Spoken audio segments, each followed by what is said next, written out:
Trinidad and Tobago is a funny place to navigate when you are starting from nothing. And I started with nothing. When I say nothing, I tell people I was not born with a silver spoon.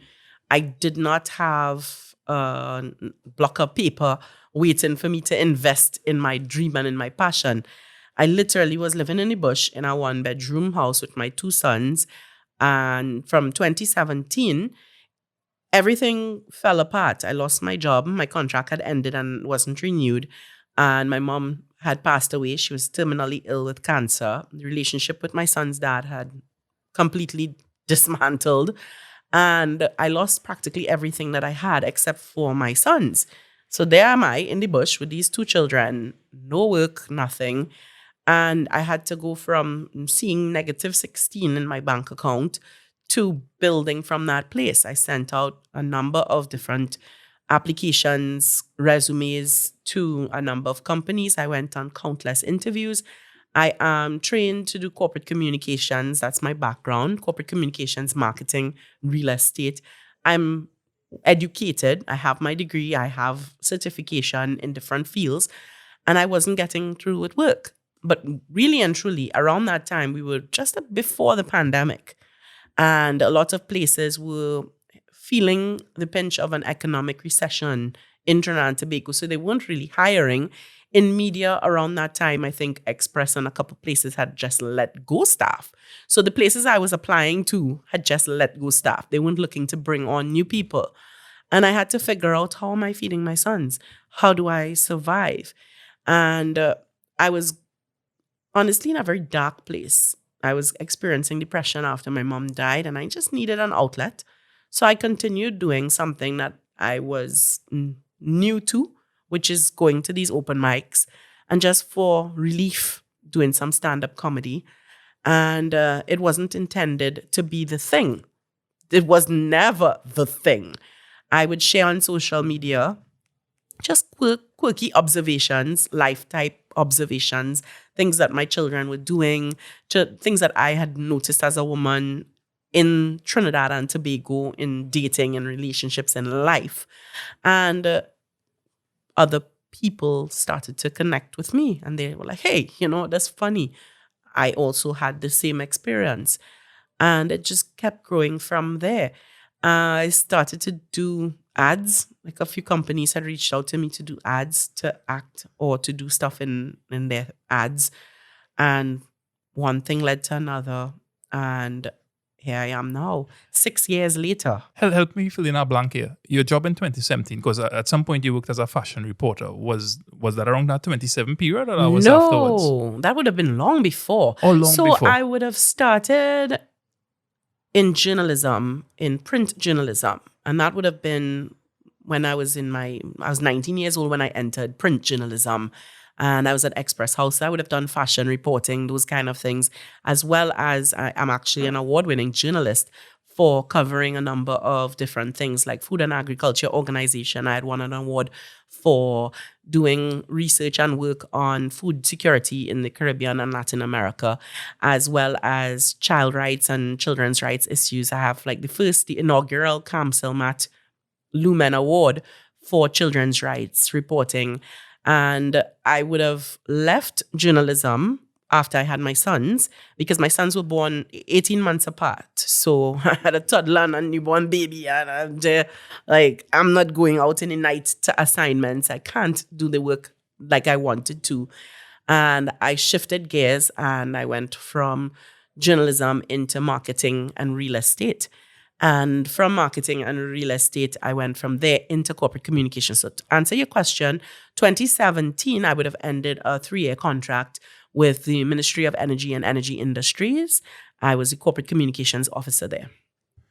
And that is around the time I came to know your work on social media. Right. I think my first encounter with you was maybe where you were offering services like copyright, editing type services. Yes. And then your videos started popping up, and then there were some different ads. You have some videos that make a real big impression on me as another content creator. And I think 10 minutes in is only fair that I pause for a second and introduce you. Okay. All right. So today we're talking to Rhea-Simone Auguste, a content creator, comedian, MC, and radio presenter. And today I hope to learn about her work as a comedian, her creative process, and the business of comedy in Trinidad and Tobago. So we will be returning to 2017 in a bit, but tell me a little bit about Sunday, August the 6th, 2023. Right. So that's my second show for the year. The first was at Queen's Hall, which was Stand Up for Something, which was more value-based and inside the International Women's Week. But the show that I'm having called Stand Up Down South has a kind of slightly rude connotation to it out the gate, if you really think about it.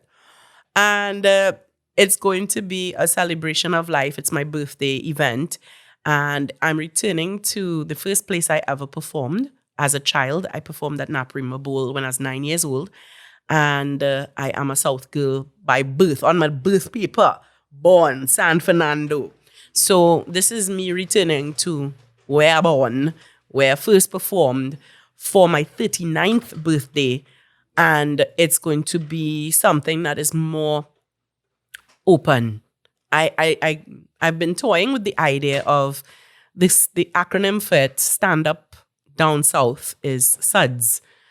Suds being something you associate with Our t-shirt contest. or with bathing, It's a cleansing of sorts. And I've been toying with this idea where I'm going to cleanse myself and let loose and let go of things that would have been topics that I would not have ordinarily covered in past shows. I want it to be something fresh, something not necessarily 100% clean, because that's not my brand, but also something that I feel comfortable with, that women in particular, because that's most of my demographic is really women would relate to and understand, and they can laugh at. I take on comedy in a different way, by the way, just before we even go further, because we have a number of different stand-up comedians in Trinidad and Tobago, and everybody has their own style. And people have asked me about my style, and I tell them, my thing is I don't like to punch down on other people. I'm not going to be that comedian that's going to pick on people or make someone feel uncomfortable in my audience.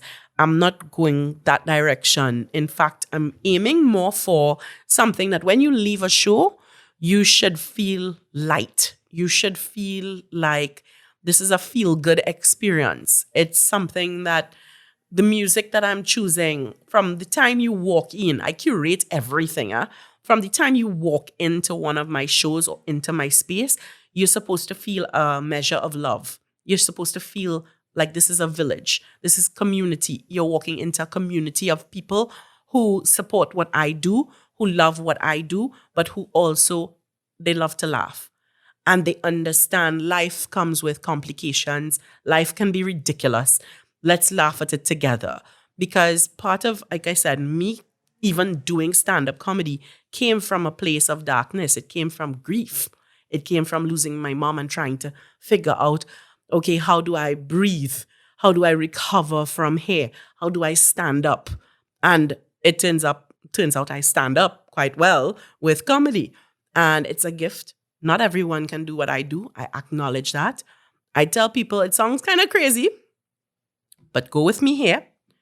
I learned something with comedy. When I walk into a room, usually there's so much different personalities coming in, with different people coming in. Like you and your wife might come to a comedy show. Maybe you all had an argument 5 minutes before. Your energy comes into the room with you. And you mightn't be aware of it, but you mightn't talking to her, but we're gonna just go to this thing and we're gonna sit down. And I walk into the room and I pick up all the different tables, all the different people, their different energy and their moods. But when people start laughing, and they start laughing as a community, you start to feel the entire energy of the room shift, and it becomes lighter. So that's why I say when people leave my shows, I want them to leave lighter, feeling like I can go forward now and I can cope a little better with whatever life has given me. And that's where I'm at right now.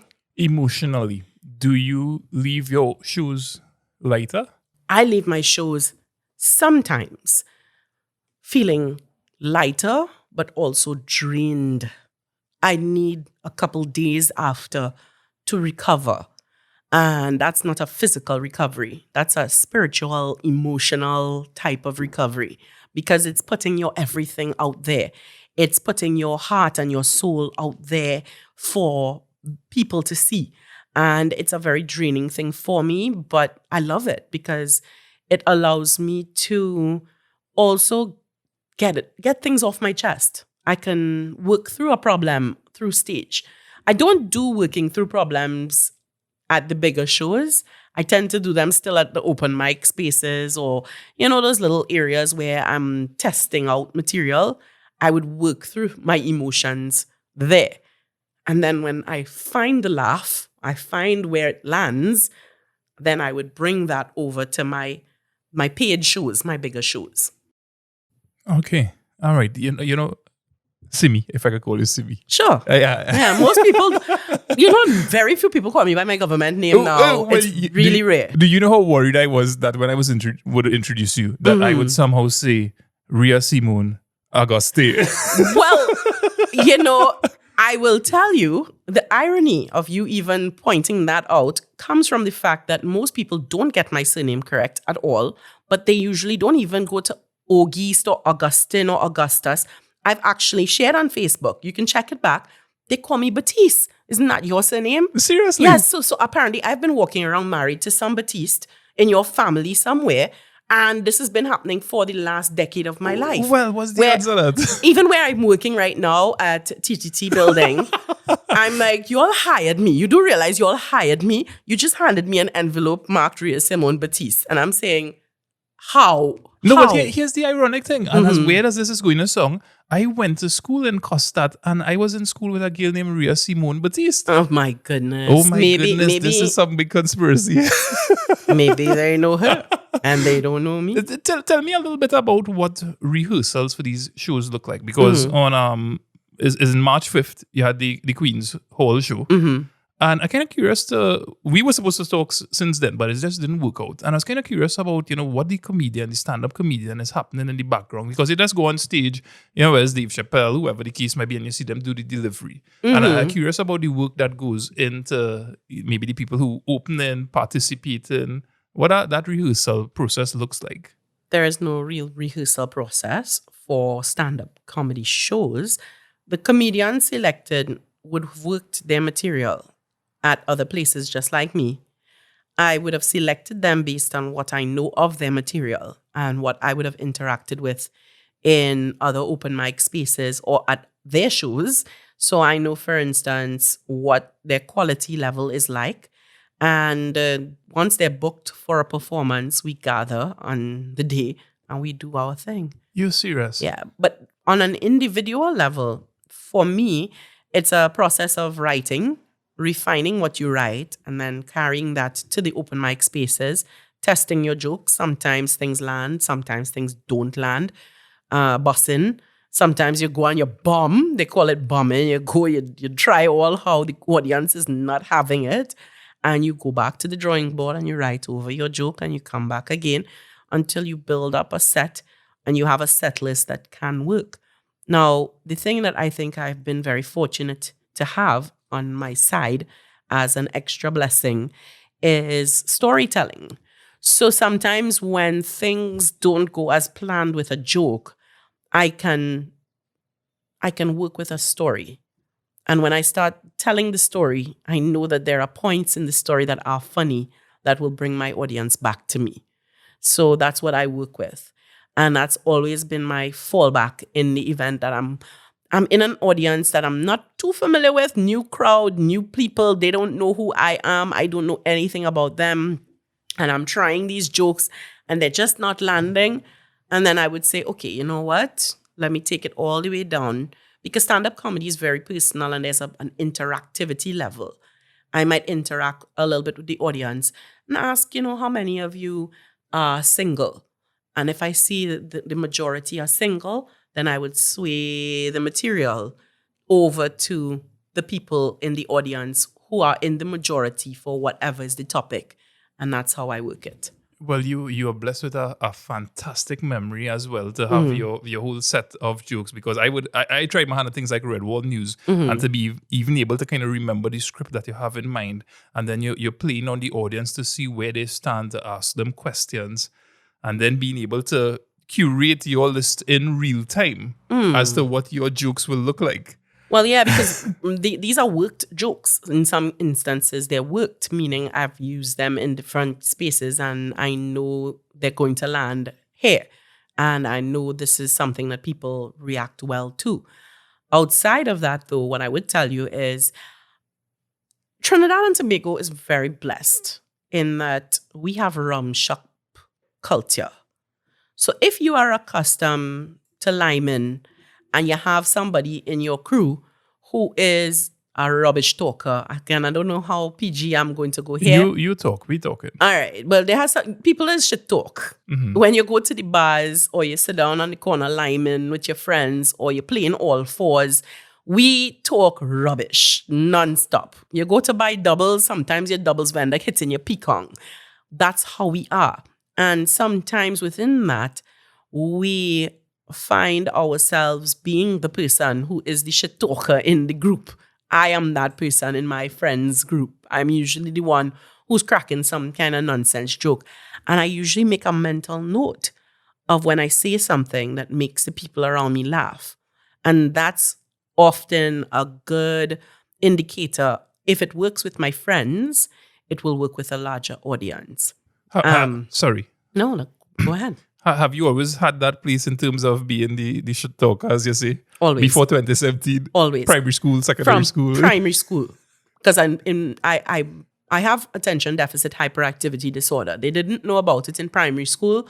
So they just thought, well, wow, something off with her. Bad. Like, why she don't sit down and calm herself? I was a class clown, but I also was very bright in that academically I would handle myself properly, have the highest grade. Sometimes I come in first in test right through until they skipped me standard 2. So I did standard 1 and went straight to standard 3 because I was causing problems in the classroom. I'd finish the work as the teacher give it and then sit down, cracking jokes, poking fun at others, making noise in the classroom until I started to get into a groove with performances. That's why I said my first performance was actually at Naprima Bowl. There was a nun in my primary school, Sister Mary Timothy, I'll never forget her. That woman looked at me and she was like, oh, you are busy one, don't worry, I have things for you to do. And she kept me occupied anytime that she saw me idle. There was no idle time for me. We would sing. She had me in choir. I was always reading in church, always in front of other people. So I never had that opportunity to relax myself and get into mischief.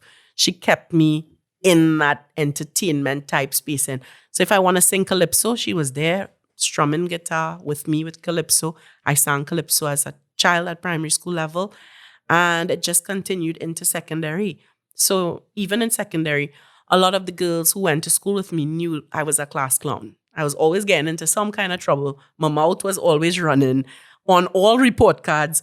Rhea is a good student, but needs to talk less, needs to calm down, and needs to not be so talkative. But this is supported by all E's in different subjects. All E's, always well educated, doing well academically. And that in and of itself was a blessing because with ADHD, sometimes it comes with other learning disorders that may be built in. So my son has ADHD and I struggle with him because he has dyslexia and dyscalculia.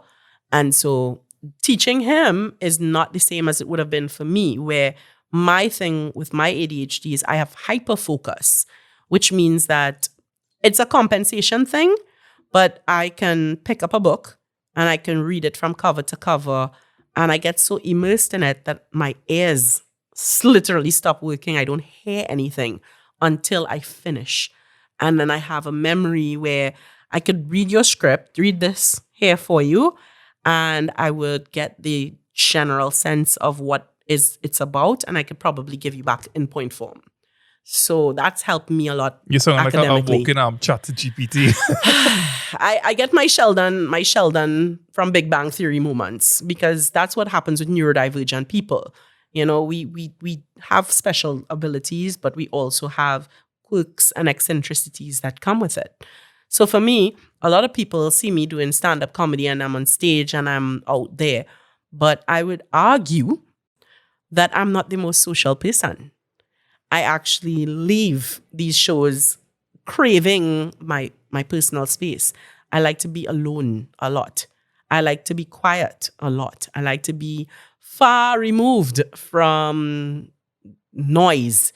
I'm not a pet person. I'm not a party person. I feel uncomfortable in certain social gatherings.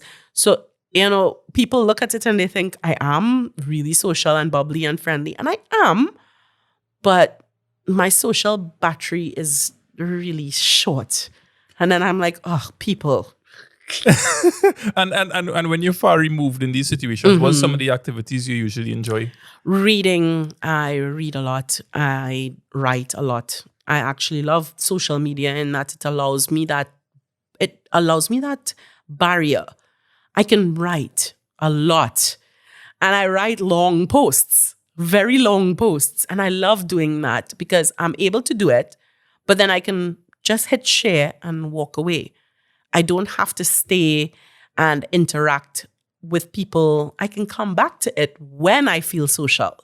And that's the difference. As opposed to if you were doing this in real life and you just walked up into a group of strangers, became very friendly with them, shared a joke, and then gave them a long story. And then when they were about to give their input, you're like, bye. Yeah. You know, I'm going to get you back on that one. But it works well with social media because I can time it to how I feel. I can come back to it later. I think one of the things I really miss from you is videos. Yeah. I don't see videos popping up on your page anymore. Is there a deliberate reason for that? Lack of equipment. My son, at the time I called him Parker King Geo. He was jumping over things and he's hyper. He's on the hyper end of the ADHD spectrum. So he always busy. See, like how you have your layout here? That wasn't staying so. This was gone. And I had a tripod. I had some equipment and everything was more or less destroyed. And eventually I just said, you know what? I don't want to go back and buy back these things. And I have to deal with my son in the background destroying it, or alternatively, sometimes things at home might not be as polished. You know, you see sometimes people who do these types of visual type broadcasts, you know, nice kitchen and fancy something. I am right now at that rebuilding point. I just moved out from that 1-bedroom in the bush and my apartment is practically devoid of furniture. So we have our beds, I have a nice kitchen item. So maybe I could probably start back doing some cooking things. Who knows? I will probably revisit video in the future because scripting, writing things, producing content is something that I love doing, but it requires a blend of the tools necessary, as well as I'm not an editing person. So that takes time. And right now, time is a luxury that I really don't have a lot of because I am always going. It's like I told you, when I came here, and the reason why we had to keep prolonging this, I was supposed to have come here months ago, and I just keep running into time blocks. I am going from meetings with sponsors, meetings with the venue, meetings with my team, people who help me with my productions, writing for the show. I have to work some of the material, so I'm doing engagements to work that material. And I have as well, I'm a single mom with 2 children. One is 12, one is 13. I am coming home after my shift on radio ends. I leave my shift on radio and I go home straight into homework and housework. So the time, where am I squeezing in to play the fool and film it for Yeah. social. You really have to be hyper focused, and you know which one of the targets that lining up. And I guess the target that you aiming at right now is this stand up comedy. I could touch base with my audience simply through the blog post, and we have some really interesting decisions to make as content creators. And just to Yes. get a little sense, because I don't want to take your time for granted, how are we doing for time right now? At 1:10, we have a block again of some time you can go Yeah, through. we have a block or sometime. Okay, so that's great.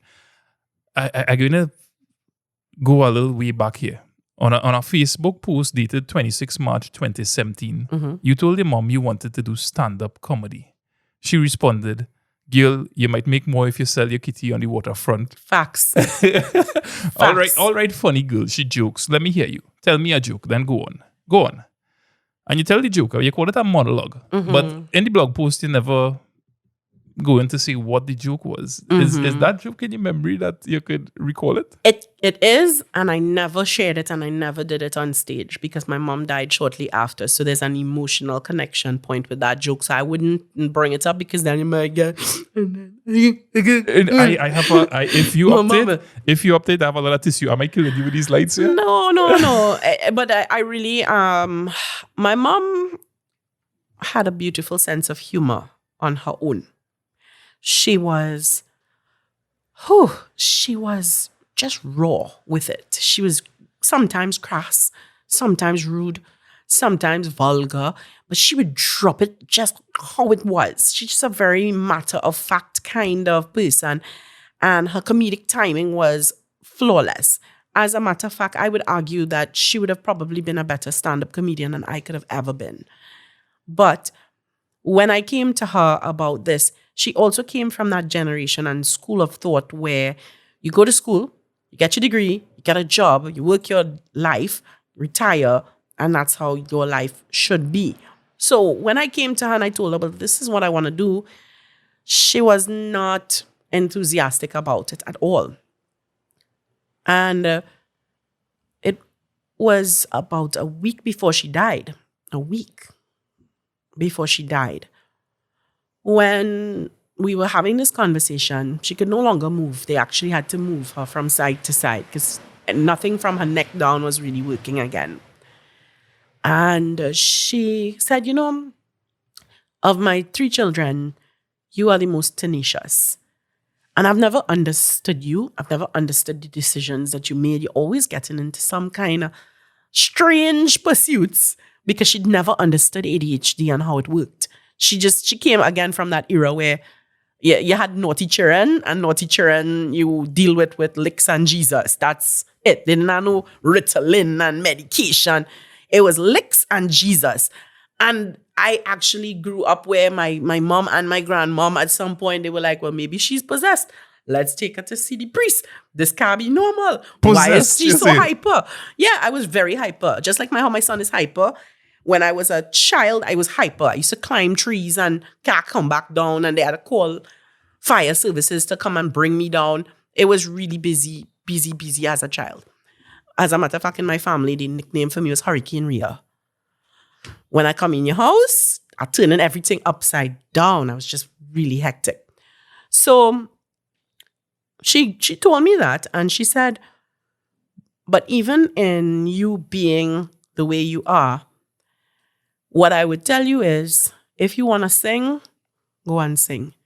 If you want to go and tell your jokes, go and tell your jokes. Do you.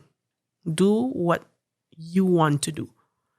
And that was, in a sense, the blessing that I needed to continue, because I have no regrets.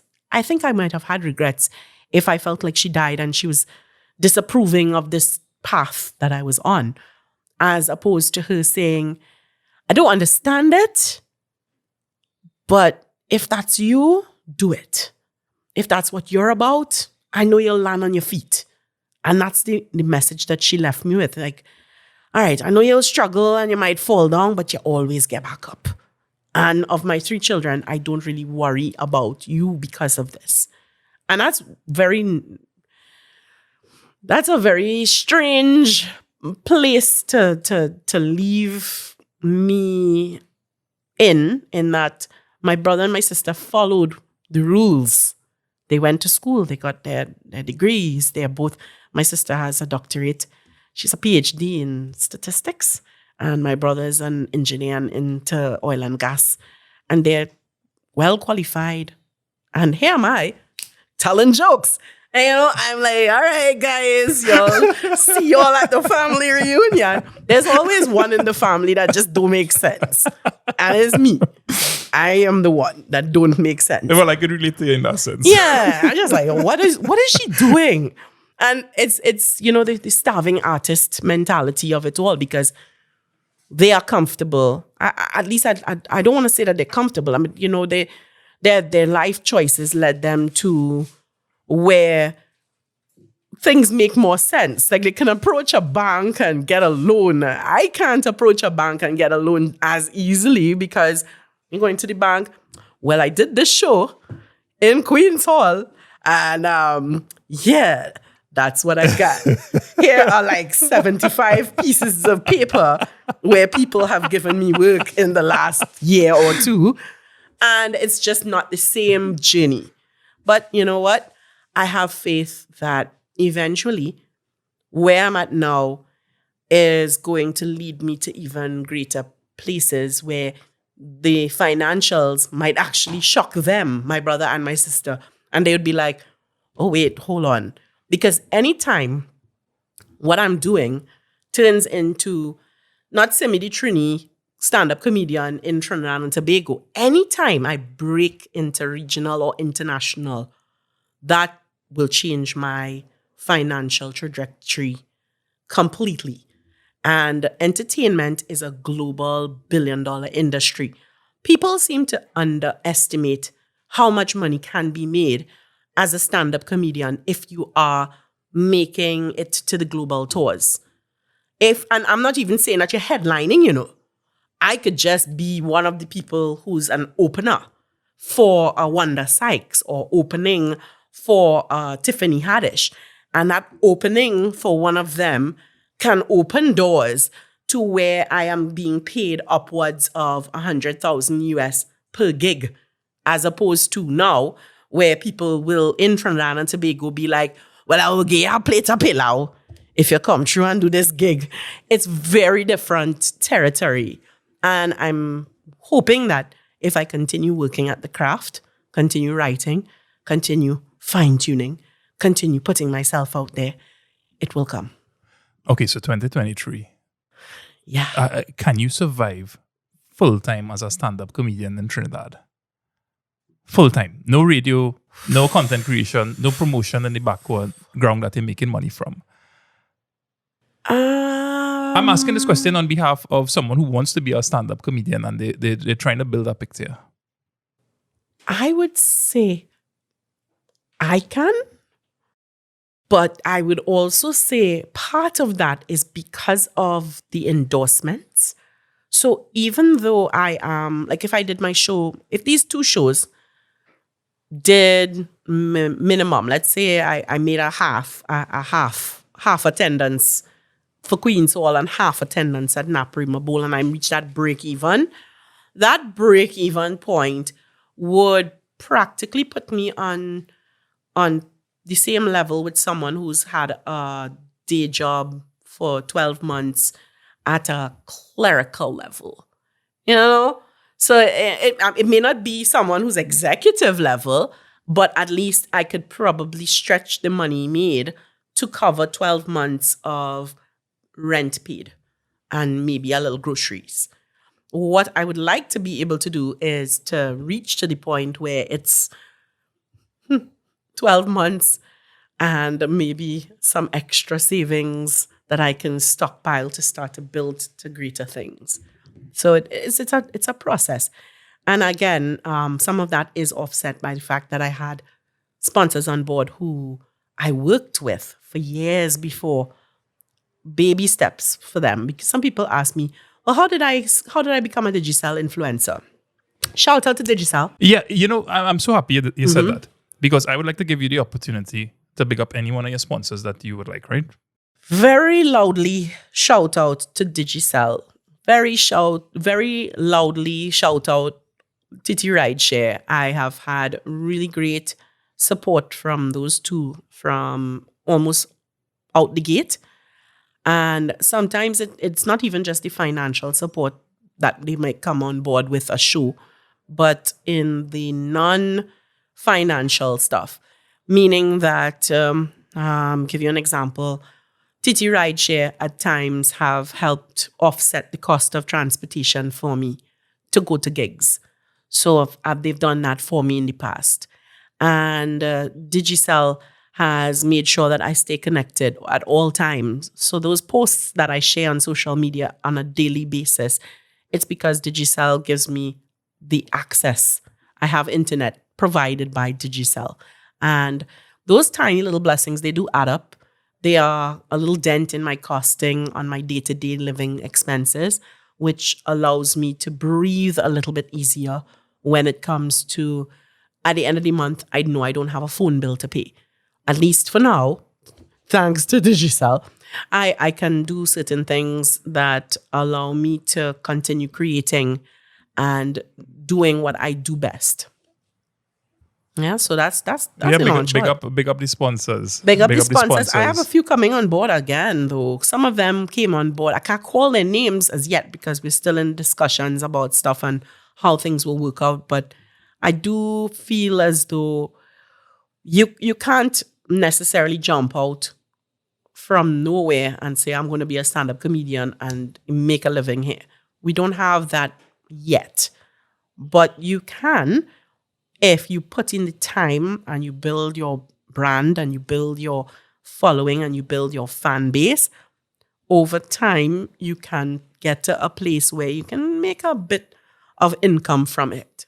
And I am hoping, as I said, in the future, it will get to that point where it's like, well, I don't really need to do work outside of this. This is it. I just go to shows, turn up for gigs, and that's it. You spoke about international gigs. And then when we spoke at first and you told me about Queen's Hall and recording the event, one of the things I immediately got very curious about is, I wonder what type of work Simmy is doing in the background to bring that international appeal to her work. And you could share any insights along those lines? It starts with my writing. I think a lot of the reason why we have not reached as far as we need to on an international level where stand-up comedy is concerned is because it's not that we don't have funny people. We have hilarious people, very talented people. But finding the material that is relatable to a global audience may be a challenge. Now, you can get material that is relatable to a Caribbean person.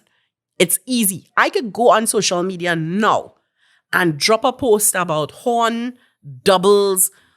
somebody with a doubles vendor, and people will be like, yeah, haha, funny. And it's easier to work with the Caribbean people because this is relatable to us. But when you step outside of us, that's where the hard work becomes even harder because we need to be able to appeal to them. They may not know what is doubles. They don't know what is horn. They don't understand our culture. They don't know where we come from. So what I've been working on is explaining it to them and bridging that gap to let them know, well, I am from Trinidad and Tobago. This is my accent. I'm not changing it. But I'm going to tell you about us and why we are a beautiful people that you should know more about.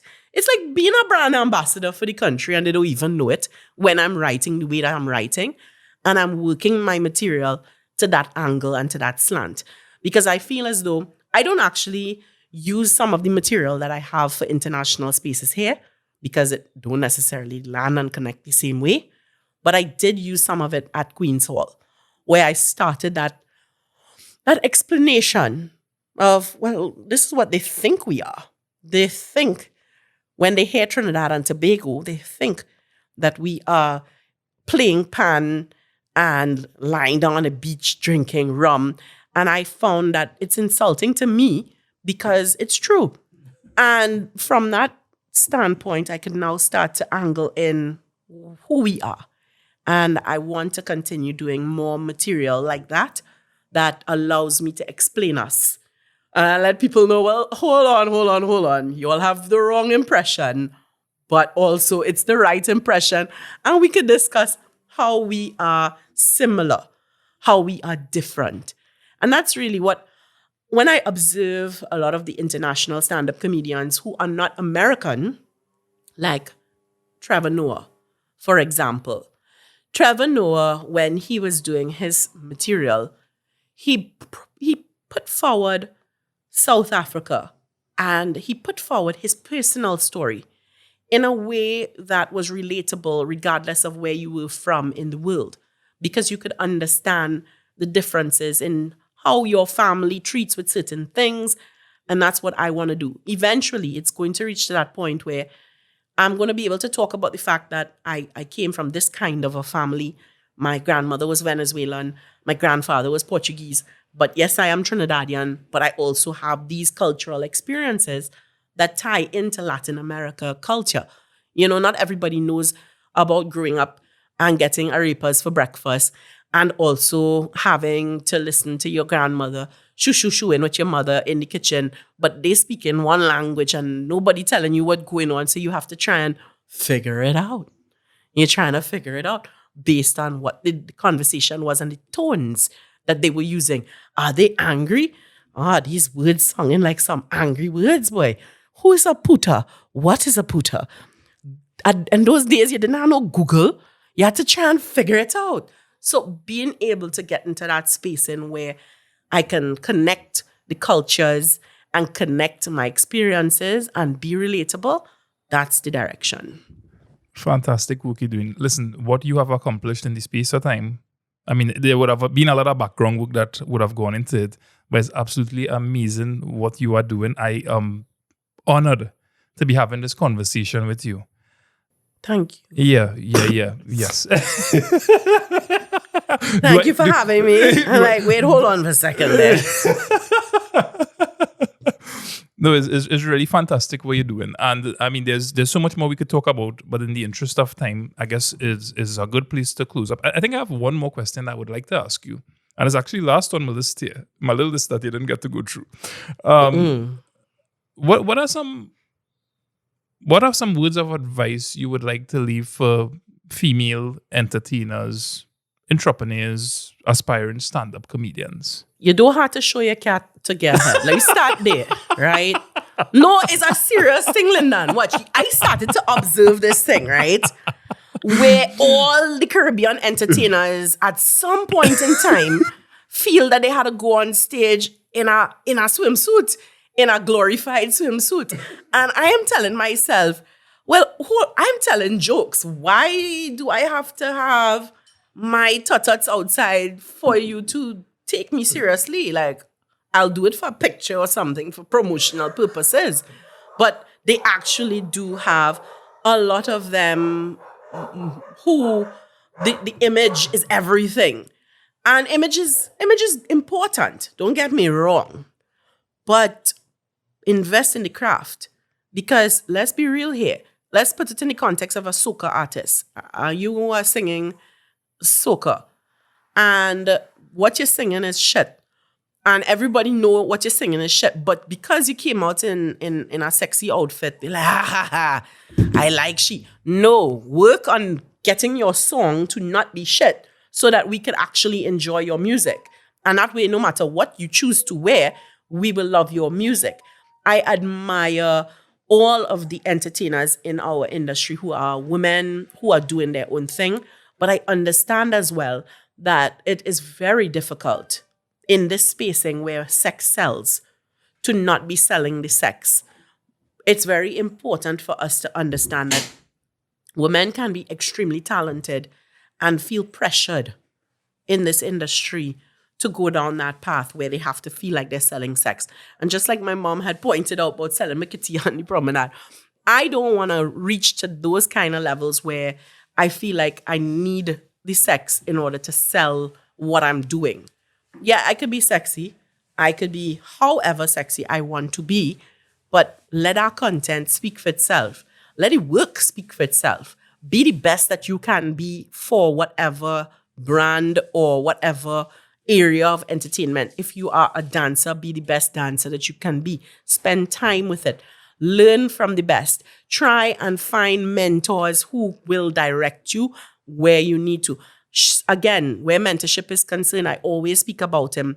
I was one of the last mentees of Raymond Chukong. We had the mentorship with the master's program under the Ministry of Culture, and I was one of that last class that he taught. As a matter of fact, the day that he was supposed to have come to class is the day that he was murdered. And it impacted me so greatly because he was someone that I grew up admiring. Now, I'm not just a stand-up comedian. I'm a writer. My thing is eventually I want to even expand further and write plays and to produce plays and to direct plays and to put on comedic plays. And for me to be able to do that, I needed to align myself with the people who do it. And finding people who are doing what you do best and getting that mentorship from them is also important. So I feel like if I had to leave advice across the board, like I said, step one, you know how to have everything outside to get done. 2, work on the actual material content or your offering, and your talent will speak for itself once you start to get that work done. You had to put in the work. You can't get away from it. And 3, align yourself with the people who know. Don't take on, let me tell you something, Trinidadians like to dirty your dreams and tell you where you're going with that. You can't get no further than that. They like to do that. They like to put down people sometimes, but they have never walked a mile in your shoes. So if you are sitting down at home and saying to yourself, I want to be a comedian, or I want to be an actor, I want to be some kind of creative in this here space that we have in Trinidad and Tobago, prepare yourself that people will frown upon it and look at it like, that's a hobby, you should get a real job. There will be people who will tell you can't do what you want to do, but there are also people who have done it. Find those people. Don't take on the ones who say it can't be done. And that's the best advice that I could give anyone, because that's what I did. I found the people who've done it. I talked to Rachel Price. People don't know this. I've spoken to Rachel Price sometimes privately, and I will let her know, well, this is what's going on with me, and she will give me some advice and some words of wisdom from her experience. I have conversations with Nikki Crosby. I have conversations with other women who have been in this industry, who have broken through in this industry. And I ask Penelope Spencer, how do I get this done? How do you think I can make this better? I have reached out to other comedians and asked them, I want to put on this show. Do you think this is a good idea? Kivo, I just live in his inbox. People don't know these things because that's the private side of the business. But I wouldn't go and ask a man on the street, hey, what do you think about this joke? I would quicker go ask one of the other comedians who I know has made a level of impact. And if I'm doing a video or something, sometimes I might reach out to somebody like Rudy and, hey, what do you think about this before it comes out on social media? So there's a community that happens behind the scenes that people aren't aware of. And I've not encountered anything else but love and support for me from some of the other entertainers who are currently in the public's eye. It is an honor to have you once again, and to hear you share that story about community and what's happening privately is inspirational for me, even as a content creator, to hear it. And I look forward, Simmy, to one day turning on my TV, going on Netflix, and seeing your special there. I appreciate that. But before you even reach there, right? To have tickets now. Right? Oh yeah. Tickets for August, why are we talking about that at the end? So in August, I'm hoping to see you in the audience there with your wife. You'll come out and you'll have a good time. No, here's what I will do, right? Mm-hmm. I would like to get some tickets from you, yes. But I wouldn't be able to come because I had to go out on a Sunday. We usually keep our Sundays quiet. Okay, but right. I would definitely want to be getting some tickets. So what I would do if in an instance like that, and I will plug it as well, because I feel like it's something that sets my brand a little bit aside. When I first started doing my shows, I used to drive all over Trinidad and Tobago selling my tickets door to door. Just like how, when Syrians and started off with cloth on cloth in a bag on a back, walking door to door, getting it done. I started off selling my tickets like that. And there were people who, just like yourself, would say, I wouldn't come. But I think you should do what you're doing. Here's the money for the tickets. Just give it to somebody who will come to the show. And I started taking those tickets and really giving them to people who I thought would come to the show. But I made a special focus on single moms who, like myself, may not have the extra funds, women and men who were suffering from depression, because laughter is very healing. And I felt like, okay, I've been in that dark space. I have experienced depression, and I also know what it feels like to deal with grief and to feel like you're drowning because the person or people that you love, they're no longer with you. So I started to isolate from my friends list. I would pay attention to who's going through a hard time or who's sharing things that, saying, this person sounding like they're going through it, but. And I'd reach out to them and be like, hey, I have 2 tickets for you free. Can you come out to the show? And I call them paid forward tickets. So the paid forward tickets has, and my paws are raising talking about it. So when I first started doing this, and we're talking about 6 years ago, doing paid forward tickets, one of the women who was one of the first people I ever gave paid forward tickets, she was going through a really hard time. In that same 6-year span, just like me, she kept building her business until she now runs a multi-million-dollar organization for herself. And for my first show at Queen's Hall, she bought a block of tickets and said, you see, notice, I started crying. She bought a block of tickets and she's like, you made me laugh at a time in my life when I was suicidal. And that paid forward ticket made a difference. I went home and I said, I'm going back to the drawing board here. I'm going to keep doing what I'm doing and I'll keep at it. So I want you to do that for others now. And she did. She just gave me a block of tickets. So I don't ever take it for granted. When someone says they're going to support me, I don't say, all right, cool, thanks for the money. It's not all about the money for me. It's bigger than that. It's reaching people. It's helping people to process whatever they're going through, because that's what comedy did for me. I tell you, I'm a full bake, That's why I want to tell you the joke, but I need to get a beast nut to see for you here right now. Full proper bake. I'm a soft-hearted person. But it really makes a difference when you are doing something that you're passionate about, but you're not doing it for the money. And I'm not doing it for the money.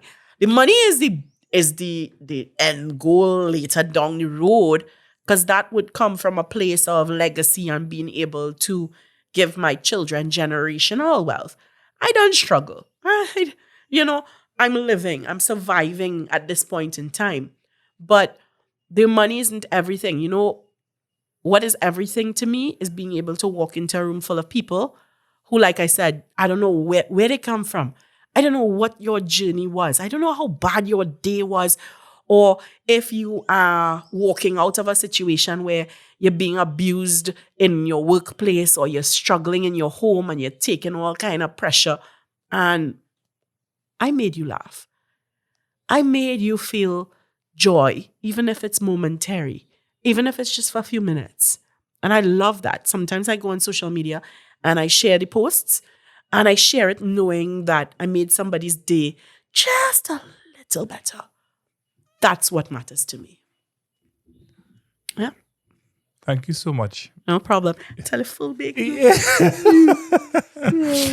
So, folks, after going what you call it, full bake? Full bake. Full bake. Start to tear up and tear. All right. So I think a real good place to end here is, after going full bake, you're going to give us the most bubbly promotion video for Sunday, August 6, 2023. How? How, boy?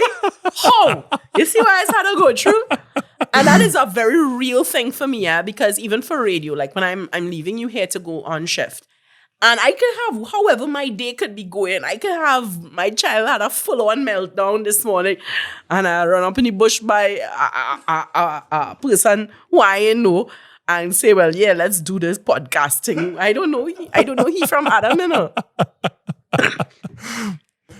Yes. Look like I get a little bit of a cough there. And I am going into the radio space, and you literally just had to do that. You had to, all right. Yeah, man. Man up, man. Yeah. You're listening to Talk City 91.1 FM. Yeah. Let's get the party started, guys. And you're going to it one time. Yeah, no. I spoke to a guy, DJ Kid Frost, recently, and he was talking about, being this hype man and when planner, and then when you leave it and you're kind of drained after the event, and this kind of code switch, they call it, I don't know. So that is a real part of content creation, and that is where I love having these conversations. Man, make me cry and yeah, sweat boy, off my I can see how makeup. makes me cry, Pain. Yeah. But you know what? I do hope to see a different turnout for the show in South on August 6th at Naparima Bowl. I am looking forward to seeing what people's reaction is, because this is not the same as the first show. I'm never going to do the same show twice. So there's that. So if you went to the first show and you're like, well, I see it. No, you didn't. I'm doing a completely different 1 hour set for myself. So you're not getting the same jokes. 1. 2, you're not getting the same cast. So I have different comedians, some of the same, but not all of the same. And I am also including different musicians. And part of what I've also been doing is, I love soca, don't get me wrong. I love soca. Love soca bad. But for me, when it comes to stand-up comedy, I like to venture more in the direction of mood music. Because, like I said, to me, a show is not about just making money. It's an experience I'm building for people. So, like for my last show, I had Nora, who's a gospel artist, come in, and, well, she couldn't sing at the time because she had lost her voice, but, it was a musical presentation, and I have been listening. I have been actively listening, especially where I am on radio. I've been listening for artists people don't know. People who are not soca. People who have a song with a story to tell that I feel will move people in an emotional way. And when I find them, I make a little note and say, I'm going to get on to this person. So you're not going to necessarily see the big names like Simmy De Trini, Naparima Bowl with Marshall Montano featuring Patrice Roberts. Hey, ha, hoy. No, it ain't going to be so. It will be some names that you may not know, but I want you to know those names. By the end of the night, you're going to go look for them. All right. And open doors for more people. All right. Fantastic. Because we have it, Trinidad and Tobago is not just soca. We have artists who are phenomenal reggae, phenomenal jazz, phenomenal alternative, pop, rock. There are genres of music that we have not yet explored because we have limited our mindset to the eater food mentality that you must have a soca in order to live in this country. And I am no longer seeing entertainment in Trinidad as limited to Trinidad and Tobago, not with the internet, not with us having seen a full line and pattern from Opa Gangnam Style. You remember that song? Yeah, man. Nobody even know what he jail this man come out and he doom, doom, doom, and there's billions of views all over the world. And it opened doors for him. We can have doors opened for us in different areas. We just need the right marketing, and we need people to be serious about their craft and to have people who are genuinely building their work, whether it's music, whether it's acting, whether it's film, whatever you are talented with in a creative space, build on it so that we are building no longer for Trinidad and Tobago, but for the world. We need to go there. That is where the money is. That's where the progress is going to happen. And stand-up comedy is blessed to have you Well, I hope on so. its side. No. I mean, in terms of the work that you're championing, the people you're collaborating with, the shows that you're putting on, the spaces that you all and your team you're creating for new names to start popping up. There's some researching you. There's some stand-up comedians that I became aware of in the background. And it's really nice to see the work that you're doing there. It's inspiring to see the work. And Simmy, I wish you the very best moving forward. Very much appreciated. So I taken that blessing and I'm rolling with it. Thanks for having me today. And I appreciate the offer for the plate of pilau. So we go wrap up. Yeah. It's pilau and curry duck, you say, right? Pilau and curry duck. Right. Yeah. Thank you very much. With a little bit of dal on the side. A little bit of, once I have a nice little lime pepper sauce or something to go with that, let me organize and we're going right there. All right. Let me do it.